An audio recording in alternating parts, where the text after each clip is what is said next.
राजस्थान विधानसभा उपचुनाव में 84 सीट पर मुकाबला त्रिकोणीय है। इस सीट पर बीजेपी और कांग्रेस दोनों के लिए बीएपी चुनौती बन गई है। विधायक राजकुमार रोत के इस साल बांसवाड़ा डूंगरपुर लोकसभा चुनाव जीतने के बाद सीट खाली हुई थी, जिसके चलते अब विधानसभा सदस्य चुनने के लिए 13 नवंबर को वोटिंग होने जा रही है। यहां से सीमलवाड़ा प्रधान कारीलाल ननोमा कांग्रेस ने संसारपुर सरपंच महेश रोत, भारत आदिवासी पार्टी यानी बाप ने चिखली से युवा जिला परिषद सदस्य अनिल कटारा को मैदान में उतारा है। पिछले 2 चुनाव से सीट को जीतने वाले रोत के लिए इस बार यह चुनाव प्रतिष्ठा का विषय भी बन गया है। पहले बीटीपी और फिर बीएपी यानी बाप से चुनाव जीत चुके रोत का यह गढ़ ढहाने के लिए बीजेपी पूरा जोर लगाए हुए है, जबकि कांग्रेस ने प्रदेश में गठबंधन तोड़कर अपना प्रत्याशी उतार दिया है। 84 विधानसभा में 3 पंचायत समितियां चिखली, सीमलवाड़ा और झथौरी है। इनमें से बीएपी के 2 पंचायत समितियों में प्रधान है, लेकिन चिखली प्रधान के पति बादामी लाल ताबियाड ने निर्दलीय पर्चा भरकर चुनौती पैदा कर दी है। बावजूद इसके बीएपी जीत का दावा कर रही है। इससे पहले जौथरी के प्रधान पति खोखरिया ने भी बागी तेवर दिखाने की कोशिश की थी, लेकिन उन्हें पार्टी ने मना लिया है। वहीं कांग्रेस उम्मीदवार महेश रोत सरपंच से पहले एनएसयूआई से उदयपुर कॉलेज के छात्र संघ अध्यक्ष भी रह चुके हैं।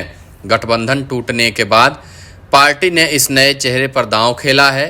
आशंका इस बात को लेकर भी जताई जा रही है कि क्षेत्र के कई दिग्गज कांग्रेसी नेता महेश रोत के खिलाफ रणनीति बना रहे हैं, जबकि बीजेपी ने सीमलवाड़ा के मौजूदा प्रधान कारीलाल ननोमा को उम्मीदवार बनाकर परिवारवाद को खत्म करने का प्रयास किया है।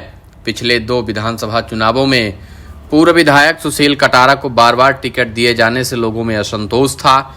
ऐसे में इस बार पार्टी ने बदलाव कर कार्यकर्ताओं में जोश भरने का प्रयास किया है। चिखली में भाजपा को पूर्व प्रधान महेंद्र बरजोड़ का सहयोग मिलने की उम्मीद है, लेकिन झथौरी पंचायत समिति में बीजेपी कमजोर नजर आ रही है। इस सीट पर करीब 70% आबादी अनुसूचित जनजाति से है। इसके अलावा 5% मुस्लिम, ओबीसी, सामान्य वर्ग की 25% आबादी है। इस चुनाव में 5 निर्दलीय उम्मीदवारों में से 3 बीएपी के ही कार्यकर्ता हैं। भले ही पोपट खोखरिया मान गए हों, लेकिन कहा जा रहा है कि उनके कार्यकर्ता पोपट को टिकट नहीं दिए जाने से नाराज हैं, जबकि बादामी लाल तबियाड भी पार्टी के वोट बैंक में सेंधमारी की पूरी तैयारी कर चुके हैं।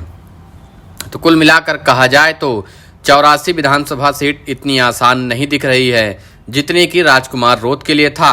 राजकुमार रोत खुद चुनावी मैदान में होते तो बात अलग थी, लेकिन राजकुमार रोत अब सांसद हैं। फिलहाल उनकी खाली हुई सीट पर उपचुनाव हो रहा है और इस उपचुनाव में इस बार इंडिया महागठबंधन भी साथ नहीं है।